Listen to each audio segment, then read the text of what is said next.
Start करते हैं quality control chapter का पार्ट नंबर 5। ये लास्ट पार्ट है और इस पार्ट में हम पढ़ेंगे एक्सेप्टेंस सैम्पलिंग। एक्सेप्टेंस सैम्पलिंग होता क्या है, इसके बारे में पहले हम स्टडी करेंगे। ये कब यूज़ किया जाता है?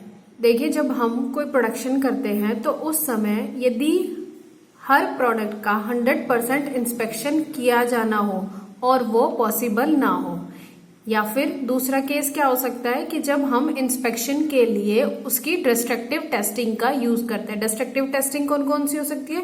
जैसे 4P टेस्ट, आइजोड टेस्ट या हार्डनेस टेस्ट। तो उसमें क्या होता है, प्रोडक्ट को हमें तोड़कर उसकी टेस्टिंग करनी पड़ती है। तो जब ऐसी टेस्टिंग यूज हो रही हो या फिर जब 100% इंस्पेक्शन में ज्यादा टाइम कंज्यूम हो रहा हो, तो इससे हमारा क्या होगा, प्रोडक्शन की जो टाइम होगी वो इंक्रीज हो जाएगी। या फिर जब 100% इंस्पेक्शन करने से माल खराब होने की संभावना हो, तो इस केस में हम जो मेथड यूज करते हैं वो होता है हमारा एक्सेप्टेंस सैम्पलिंग। तो इस कंडीशन में हम क्या करेंगे, इस कंडीशन में हम जो हमारा लोट होता है उस लोट में से हम कुछ सैंपल्स को पिक कर लेते हैं और उस पिक सैंपल में से हम ये चेक करते हैं कि इन सैंपल में से कितने पार्ट डिफेक्टिव है। यदि वह डिफेक्टिव पार्ट एक निश्चित लेवल सपोज कि हमने 100 में से 5, हमारे पास 100 प्रोडक्ट का एक लोट है, उसमें से 5 डिफेक्टिव पीस आपके एक्सेप्टेबल है, तो हमने क्या करा, एक एक्सेप्टेबल लेवल सेट कर लिया। फिर हम क्या करेंगे, उस निर्मित माल में से उन डिफेक्टिव पीस को चेक करेंगे। यदि वह उस एक्सेप्टेबल लेवल से कम आ रहे हो तो हम क्या करते हैं, पूरे लॉट को एक्सेप्ट कर लेते हैं। तो ये जो प्रक्रिया होती है, इस प्रक्रिया को ही हम क्या बोलेंगे, एक्सेप्टेंस सैम्पलिंग। देखते हैं इसमें हम क्या करते हैं। एक चीज और है, अगर जो आपने डिसाइडेड लेवल से ज्यादा डिफेक्टिव पार्ट आ रहे हैं तो हम क्या करेंगे, पूरे लॉट को रिजेक्ट कर देते हैं। देखिए, इसमें चांस की बात है कि आपने क्या करा, सपोज ऐसा भी हो सकता है कि आपने जो पीस लिए हो वो सारे पीस, मतलब 6 ही पीस हो खराब, 7 उससे ज्यादा नहीं हो, तो लेकिन हमने क्या डिसाइड किया था कि 5 पीस तक खराब ही हम माल एक्सेप्ट कर पाएंगे। तो इस केस में क्या हो सकता है, कई बार अच्छे लोट को भी रिजेक्ट किया जा सकता है, उसकी भी संभावना इसमें रहती है। तो इससे बचने के लिए हम क्या करते हैं, 2 तरह की सैम्पलिंग हम यूज करते हैं, या हम बोलते हैं कि उसमें एक तरीके से हम अलाउंस प्रोवाइड कराते हैं। एक जो अलाउंस होगा वो होगा प्रोड्यूसर के लेवल से, प्रोड्यूसर का लेवल जिसने उस प्रोडक्ट को बनाया है, और दूसरा जो अलाउंस होता है वो होता है कस्टमर के लेवल से। बात करते हैं सबसे पहले प्रोड्यूसर के लेवल। प्रोड्यूसर का लेवल क्या आएगा कि जब प्रोड्यूसर द्वारा एक्सेप्टेंस लेवल डिसाइड किया जाता है तो उसको हम AQL बोलते हैं, this is acceptance quality level. ये कौन डिसाइड करेगा, जो उस प्रोडक्ट को बना रहा होता है। इसमें क्या होगा, इसका मतलब क्या है, एक्सेप्टेंस लेवल का, AQL का मतलब है कि इसमें से कुछ खराब पार्ट के आधार पर पूरे लोट को एक्सेप्ट कर लिया जाता है, जिसमें एक रिस्क फैक्टर रहता है। सपोज जो प्रोड्यूसर है उसने अपना एक रिस्क फैक्टर डिसाइड कर लिया है और उसको हम सपोज अल्फा कह रहे हैं, तो हम कहते हैं कि अगर अल्फा को हम प्रोड्यूसर रिस्क फैक्टर कहेंगे, और इसका मतलब है कि अच्छे माल के रिजेक्ट होने की संभावना कितनी है, अल्फा है। तो अच्छे माल रिजेक्ट होने की संभावना कितनी होगी, अल्फा होगी। तो एक्सेप्ट करने की कितनी संभावना होगी, 1 - अल्फा। और इसकी जो हम वैल्यू रखते हैं वो कितनी रखी जाती है, प्रोड्यूसर लेवल से 95%। अब जैसे हमने प्रोड्यूसर के लिए एक एक्सेप्टेबल लिमिट रखी थी, ऐसे ही हम क्या करेंगे, कंज्यूमर या कस्टमर के लिए भी हम एक एक्सेप्टेबल लिमिट रखते हैं, जिसको हम क्या बोलते हैं, उसको हम बोलेंगे LTDP, मतलब लोड टॉलरेंस परसेंट डिफेक्टिव, की कस्टमर के लेवल से कितना अधिकतम डिफेक्टिव पार्ट एक कस्टमर एक्सेप्ट कर लेगा। अगर उससे ज्यादा माल उसके पास डिफेक्ट आता है तो उसको वो क्या कर देगा, रिजेक्ट कर देगा। जैसे हमने प्रोड्यूसर के लिए वो लिमिट अल्फा रखी थी, ऐसे ही हम क्या करते हैं, इनके लिए, कस्टमर के लिए, कंज्यूमर के लिए, इसको हम, इस रिस्क फैक्टर को बीटा बोलते हैं। इसको हम डिनोट करेंगे और इसकी जो निर्धारित वैल्यू होती है वो 10%, अल्फा की हमेशा 5 और beta, beta is for customer, उसकी होगी आपकी 10%। अब देखिए स्टूडेंट, इसमें हमारे पास एक चार्ट आता है जो कि हमें स्टडी करना है। इस चार्ट को हम बोलते हैं ऑपरेटिंग कैरेक्टरिस्टिक कर्व। इस ऑपरेटिंग कैरेक्टरिस्टिक कर्व में हम क्या करेंगे, जो खराब माल का हमारा प्रतिशत है उसको हम एक्स एक्सिस पे लेंगे और जो हमारा स्वीकार्यता की संभावना है मीन्स प्रोबेबिलिटी ऑफ एक्सेप्टेंस, उसको हम वाई एक्सिस पे लेंगे। और जब इन दोनों के बीच में एक ग्राफ प्लॉट किया जाता है तो वो इस शेप का आता है, जिसको हम बोलते हैं OC curve, operating characteristic curve. Operating characteristic curve में देखिए यहाँ पर हमने क्या कहा था, एक्सेप्टर अल्फा किसके लिए है, अल्फा कंज्यूमर के लिए। अल्फा कितनी थी, अल्फा रिजेक्ट होने की थी, एक्सेप्ट होने की कितनी होगी 1 minus alpha, that means suppose 95% की माल भैया एक्सेप्ट हो जाएगा।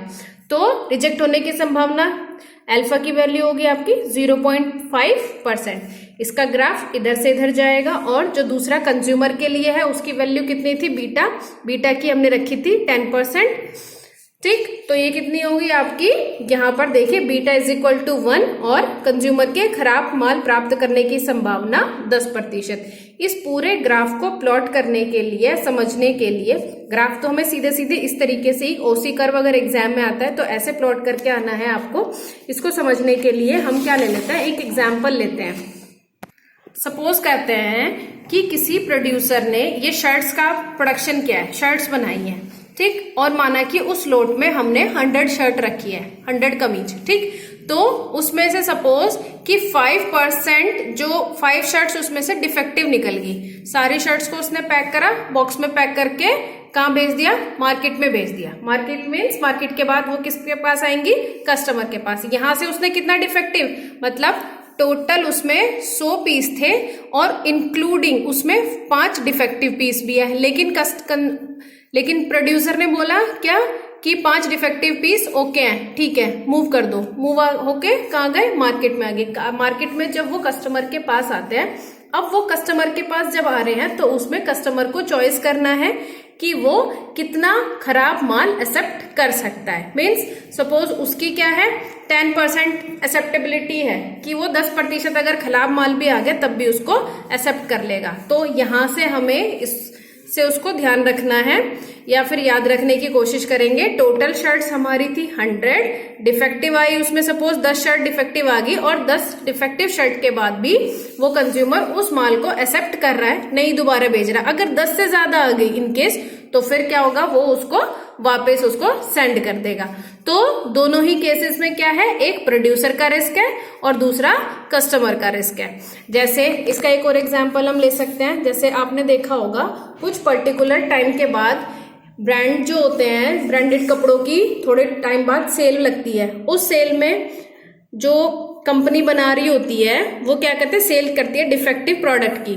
तो उस डिफेक्टिव प्रोडक्ट में क्या करती है, वहां पे जब हम जाते हैं सपोज, तो हम उस कोई भी पार्ट है उसमें थोड़ा सा डिफेक्ट है। सपोज आप कोई शूज लेने गए हो, सपोज नाइकी का आप शूज लेने गए हो और वो थोड़ा सा उसमें डिफेक्ट है, लेकिन आप कितना डिफेक्ट एक्सेप्ट कर रहे हो, कितना डिफेक्ट टॉलरेंस कर रहे हो और उस प्रोडक्ट को कैरी कर ले रहे हो, तो ये आपकी कंज्यूमर की एक्सेप्टेबिलिटी है। या फिर इसका एक और एग्जांपल हम ले सकते हैं कि जो ओरिजिनल, सपोज जो ओरिजिनल था 0 डिफेक्ट वाला था, वो 6,000 का था, उसकी फर्स्ट कॉपी आपने ले ली, सपोज था 3,000 की, कुछ डिफेक्ट है, उससे ज्यादा डिफेक्ट है, सपोज 1,500 रुपए की आ गई।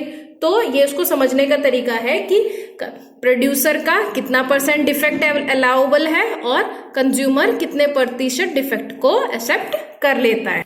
अब हमारा सैम्पलिंग हमें समझ में आ गई, एक्सेप्टेंस सैम्पलिंग हमने पढ़ लिया। अब हम बात करते हैं सैम्पलिंग प्लान। कितने तरह के सैम्पलिंग प्लान हम जनरली यूज करते हैं। तो हमारे पास 4 सैम्पलिंग प्लान होते हैं जो हम यूज करते हैं। पहला है simple sampling plan, double sampling plan, multiple sampling plan और आपका है कंटिन्यूअस सैम्पलिंग प्लान। सबसे पहले सिंपल सैम्पलिंग प्लान को समझते हैं। देखिए इस डायग्राम पे फोकस करते हैं। माना कि हमारे पास ये एक लोट है और इस लोट में हमारे 36 पीस है, ठीक है। फॉर ए केस हमारे पास कुछ XYZ हम कोई भी प्रोडक्ट बना रहे हैं और हमारे इस लोट में 36 पीस है, ठीक। तो अब हमें करना है, सपोज सिंपल सैम्पलिंग प्लान में हमें सबसे पहले डिसाइड करना है कि हमारे पास नंबर ऑफ पार्ट्स कितने हैं। Suppose total number of parts हमारे पास है n, फिर उसमें से कितने डिफेक्टिव पीस हमारे पास है, सपोज वो हो गए आपके स्मॉल n, तो number of accepting defective part, हम कितने परसेंट डिफेक्टिव पार्ट को एक्सेप्ट कर सकते हैं, एक्सेप्टिंग डिफेक्टिव पार्ट सपोज वो C है, तो हम क्या चाहेंगे, हम ये चाहेंगे कि जो हमारे इस लोट में से डिफेक्टिव पार्ट निकले हैं वो हमेशा जो हमारी एक्सेप्टेंस लिमिट है उससे कम होने चाहिए। दैट मीन्स यदि number of defective parts n है तो वो हमेशा C से कम होने चाहिए, n should be always less than C।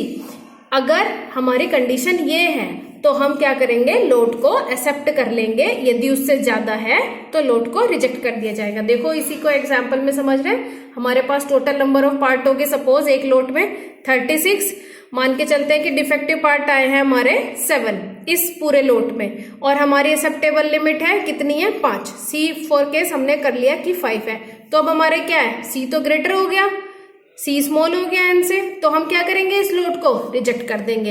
यदि डिफेक्टिव पार्ट हमारे होते 4 तो जो आपकी एक्सेप्टेबल लिमिट कितनी है 5, तो उससे कम होते तो हम पूरे लोट को एक्सेप्ट कर लेते। अब इसमें प्रॉब्लम क्या है, ये हो गया आपका सिंपल सैम्पलिंग प्लान। अब अगर मैं प्रोड्यूसर के लेवल से देखते हैं तो वो चाहेगा कि हमारा मैक्सिमम जो प्रोडक्शन है हो रहा होता है तो हम उसको आगे फॉरवर्ड कर दें, मतलब कुछ और ज्यादा डिफेक्टिव पार्ट हमें एक्सेप्ट करने चाहिए। तो उसके लिए अब आता है हमारा double sampling plan. Double sampling plan simple sampling plan को ही और एडवांस कर दिया, एनहेंस कर दिया। एनहेंस करने के मतलब क्या है कि आपने जो ये लिमिट आपने डिसाइड करी थी डिफेक्टिव लिमिट की, आप 2 लिमिट डिसाइड कर लो और उस 2 लिमिट के हिसाब से हम फर्दर उसको यूज करेंगे। देखते हैं इसमें कैसे यूज कर रहे हैं। अब हमें इसमें क्या करना है, पहले सिंपल सैम्पलिंग प्लान में हमने एक लिमिट डिसाइड करी थी डिफेक्टिव वाले की, अब यहाँ पे हम एक नहीं लेंगे, हम क्या करेंगे, अब हम 2 लिमिट लेंगे, C1 और C2। एक बड़ी कह सकते हो कि एक बड़ी लिमिट हो सकती है, एक छोटी है और एक बड़ी। तो नंबर ऑफ डिफेक्टिव पार्ट जो हो सकते हैं वो इनके बीच में लाई कर सकते हैं। देखिए समझते हैं, माना कि N1 आइटम वाले फर्स्ट नमूने का हमने पहले देख लिया, पूरा लोट लिया, उसमें से हमने पहले कुछ सैंपल सिलेक्ट करे, मतलब पहले हमने फर्स्ट नमूने का निरीक्षण करा और उसमें से निकाले खराब नगों की संख्या, जिसको हम बोल रहे हैं सपोज वो K1 है। अब इस K1 की 3 कंडीशंस हो सकती है, क्या, या तो K1 आपका C2 से बड़ा हो, C2 हमारी बड़ी लिमिट है, ठीक, या फिर K1 क्या है, C2 से C1 से छोटा हो, या फिर K1 क्या हो सकता है, C1 और C2 के बीच में लाई कर सकता है। तो अगर ये बड़ी लिमिट हमने डिसाइड कर रखी है, अगर ये बड़ी लिमिट से ज्यादा आ रही है डिफेक्टिव पार्ट की वैल्यू, तो अल्टीमेटली आपका क्या होगा, लोट रिजेक्ट हो जाएगा। जैसे क्या समझ सकते हैं, एग्जाम्पल के लिए सपोज हमारे पास हमने C2 डिसाइड कर लिया, सपोज C2 हमारा 10 है और K1 हमारा पहले से ही सपोज 11 आ रहा है, हमने पहला इंस्पेक्ट किया और K1 की वैल्यू 11 आ गई, तो क्या होगा, K1 तो बड़ा हो गया, अलाउबल कितने, डिफेक्टिव पीस 10 अलाउ है, लेकिन ये 11 आ गए तो लोट को आप रिजेक्ट कर दो, ठीक। दूसरा क्या केस आ सकता है, दूसरा केस आ सकता है कि हमने डिफेक्टिव पीस और हमारी सपोज जो स्मॉल वाली लिमिट है वो है सपोज हमारी 5, और हमने जो पूरा का पूरा लोट को इंस्पेक्ट किया, उसमें केवल की वैल्यू आ रही है केवल 4, तो उस केस में तो छोटे वाले से भी कम आ गई, तो इसका मतलब क्या हो जाएगा, लोट एक्सेप्ट हो जाएगा आसानी से। अब दिक्कत कहाँ आएगी, दिक्कत ये तो सिंपल सैम्पलिंग हो गई। अब क्या होगा, अगर इन दोनों के बीच में आ रही है, मीन्स 5 से तो ज्यादा आ रही है और किससे 10 से कम आ रही है, तो हम क्या करेंगे, K1 लेंगे। तो अब जब ये इनके बीच में एग्जिस्ट करेगी तो हम क्या करेंगे, दूसरे नमूने लेंगे, तो हम बोलेंगे N2 नगों वाले दूसरे नमूने को हमें फिर से सैंपल पिक करने हैं। जब हम सैंपल पिक करें तो हमारा टोटल साइज कितना हो गया सैंपल का, N1 तो हमने पहले लिए थे सैंपल, N2 सैंपल हमने फिर ले लिए, तो हमारे पास टोटल सैंपल साइज हो गया N1 प्लस N2। तो अब हमारे पास इंस्पेक्टेड कितने आ गए टोटल नमूने, वो आ गया आपका K1 प्लस K2। अब हम K1 और K2 को देखेंगे, दोनों को जोड़ के, अगर K1 और K2 दोनों जोड़ के भी बड़े आ रहे हैं किससे, C2 से, जो हमारी बड़ी संख्या है, तो क्या होगा, फिर से वो लोट को रिजेक्ट कर दिया जाएगा। सपोज पहले वाले में से जब हमने पहला सैंपल लिया उसमें से तो आ गए सपोज 7 पीस खराब, फिर दूसरा सैंपल जो लिया उसमें से आ गए सपोज 2 पीस खराब, टोटल कितने हो गए? 9 एक्सेप्टेबल, सॉरी हम ले लेते हैं 7 4 11, ठीक। दूसरे वाले में से सपोज 4 आ गए, टोटल हो गए 11।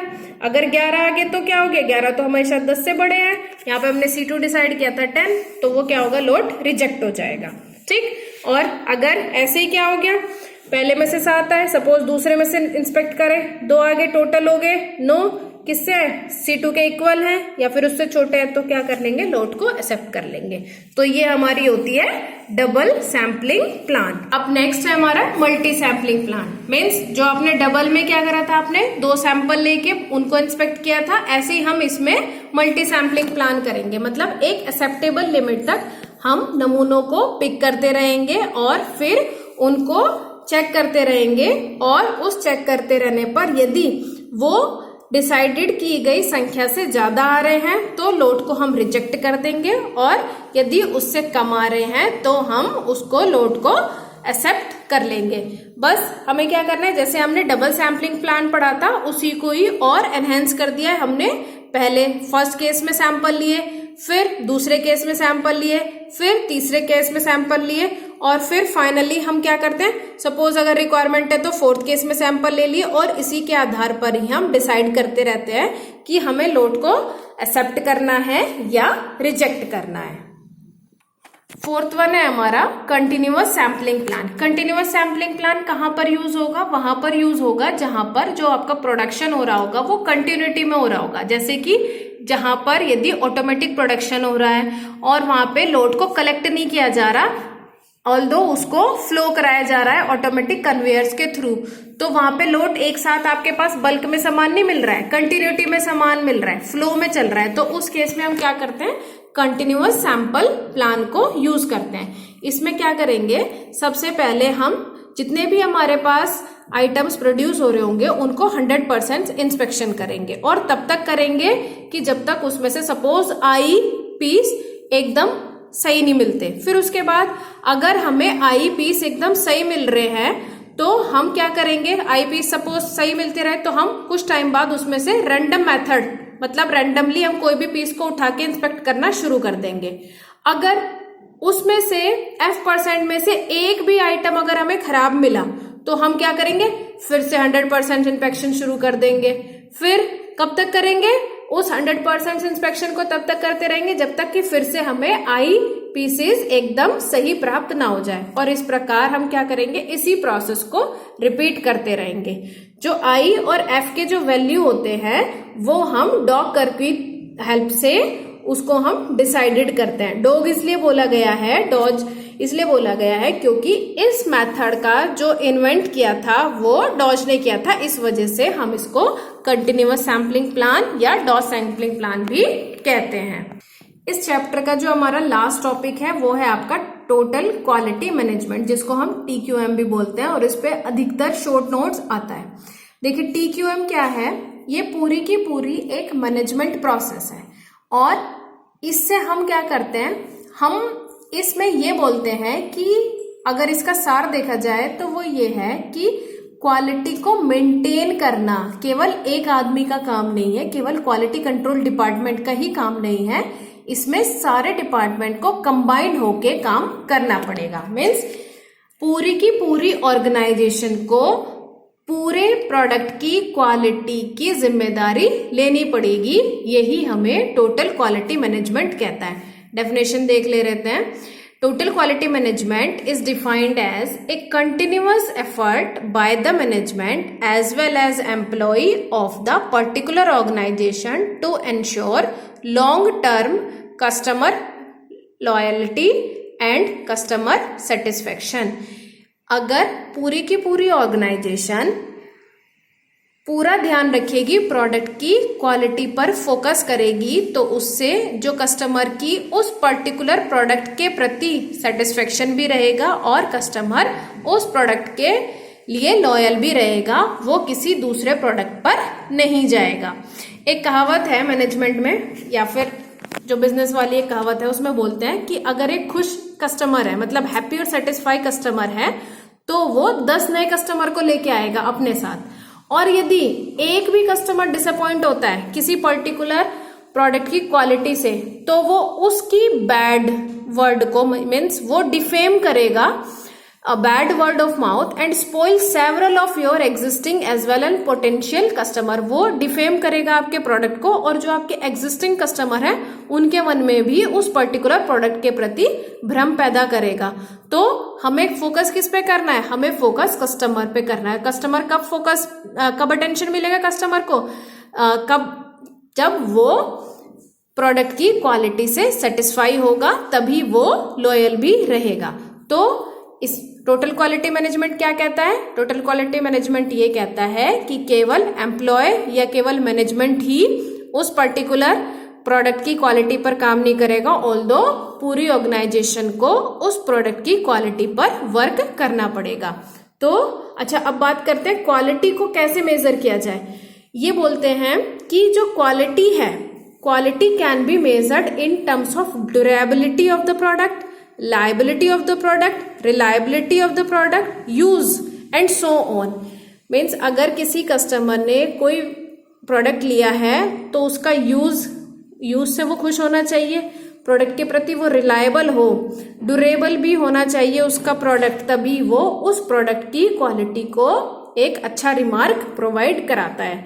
तो इसलिए TQM क्या है? TQM एक स्ट्रक्चर्ड एफर्ट है by the employee and continuously employee to continuously improve the quality of their product and service through proper feedback and research। That's why ensuring superior quality of a product or service is not the responsibility of a single person। ठीक, तो TQM क्या है? एक joint effort है किस किस का? Staff member का, मैनेजर का, मैनेजमेंट का, वर्कफोर्स का, सप्लायर का। मीन्स एक प्रोडक्ट को बनाने के लिए जो भी चेन यूज हो रही है, उस चेन में हर एक आदमी को अपनी रिस्पॉन्सिबिलिटी फॉलो करनी है प्रोडक्ट की क्वालिटी के प्रति। तो इसमें हम क्या करेंगे? TQM को हम 4 कैटेगरी में डिवाइड करते हैं। पहला प्लानिंग फेज हो गई, दूसरा हमारी डू फेज या डूइंग फेज, तीसरा है हमारा चेकिंग फेज और फोर्थ वन है हमारा एक्ट। सबसे पहले हम बात करते हैं प्लानिंग फेज। मतलब टोटल क्वालिटी मैनेजमेंट को हमने 4 फेज में डिवाइड किया। पहली हमारी प्लानिंग फेज है। प्लानिंग फेज में क्या होगा कि एम्प्लॉय जो होगा किसी प्रोडक्ट के, जब वो मार्केट में जाएगा प्रोडक्ट, तो उसकी क्वालिटी को इंश्योर करने के लिए उसमें उसको जो जो भी प्रॉब्लम आ रही है, जो जो भी क्वेरीज है, उन सारी क्वेरी को वो रिसर्च करेगा, डेटा कलेक्ट करेगा और उन क्वेरीज का पॉसिबल सॉल्यूशन फाइंड आउट करेगा। तो ये सारा किस में आएगा? प्लानिंग फेज में। फिर डूइंग फेज में जो उसने रिसर्च करी है, डेटा कलेक्ट किया है और अब जो प्रॉब्लम आई थी उस प्रॉब्लम को वो उस डूइंग फेज से शॉर्ट आउट करेगा, दूर करेगा, और यदि उसमें कुछ उसे प्रॉब्लम भी आती है तो वो उसको फर्दर शॉर्ट आउट करके आगे को काम करेगा। The effectiveness of solution and strategies is also measured in this stage. तीसरी है आपकी चेकिंग फेज। चेकिंग फेज में क्या करना है? In this phase where people actually do a comparison or analysis of before after date of confirm the effectiveness of the process and measure the result। Means आपने जो अपने parameters decided किए थे और अभी जो करंट एग्जिस्टिंग पैरामीटर्स हैं उनसे आपको चेक करना है और उनको मेजर करना है, और जो वेरिएबल्स आ रहे हैं उनको फाइंड आउट करके उस पर वर्कआउट करना है। फिर उसके बाद क्या है? Acting phase. ये लास्ट फेज है। इस फेज में, इन this phase employees documents their result and prepare themselves to address other problem। ठीक, तो ये 4 फेज है। इन 4 फेज पर ये TQM वर्क करता है। एक TQM का व्हील है जो कि हमें एग्जाम में इसके पूरे डायग्राम, एक तरीके से डायग्राम है और ये हमें शो करके आना है। देखिए TQM व्हील, ये इस व्हील में क्या दिया है? अल्टीमेटली फोकस क्या है हमारा टोटल क्वालिटी मैनेजमेंट में? कस्टमर का सेटिस्फेक्शन। कस्टमर के सेटिस्फेक्शन के लिए हमें क्या करना है? कंटिन्यूअस इंप्रूवमेंट करना है और एम्प्लॉय इंप्रूवमेंट करना है। मीन्स एम्प्लॉय इंप्रूवमेंट में क्या क्या आएगा? सर्विस और प्रोडक्ट डिजाइन, प्रोसेस का डिजाइन, परचेजिंग, बेंचमार्किंग और प्रॉब्लम सॉल्विंग टूल्स। तो ये हमारा पूरा का पूरा एक TQM व्हील है जो कि हमें यहाँ पर इसमें राइट डाउन करके आना है। ये आज की इस वीडियो का लास्ट चैप्टर, इस चैप्टर की लास्ट वीडियो थी। अब आपको इस पूरे चैप्टर को स्टडी करना है, जो भी इसमें क्वेरी होगी उनको नोट डाउन करना है, उनको हम फर्दर दूर कर लेंगे। तब तक के लिए चिल्ड्रन आप पढ़ते रहिए और अपने घर में रहिए। Thank you.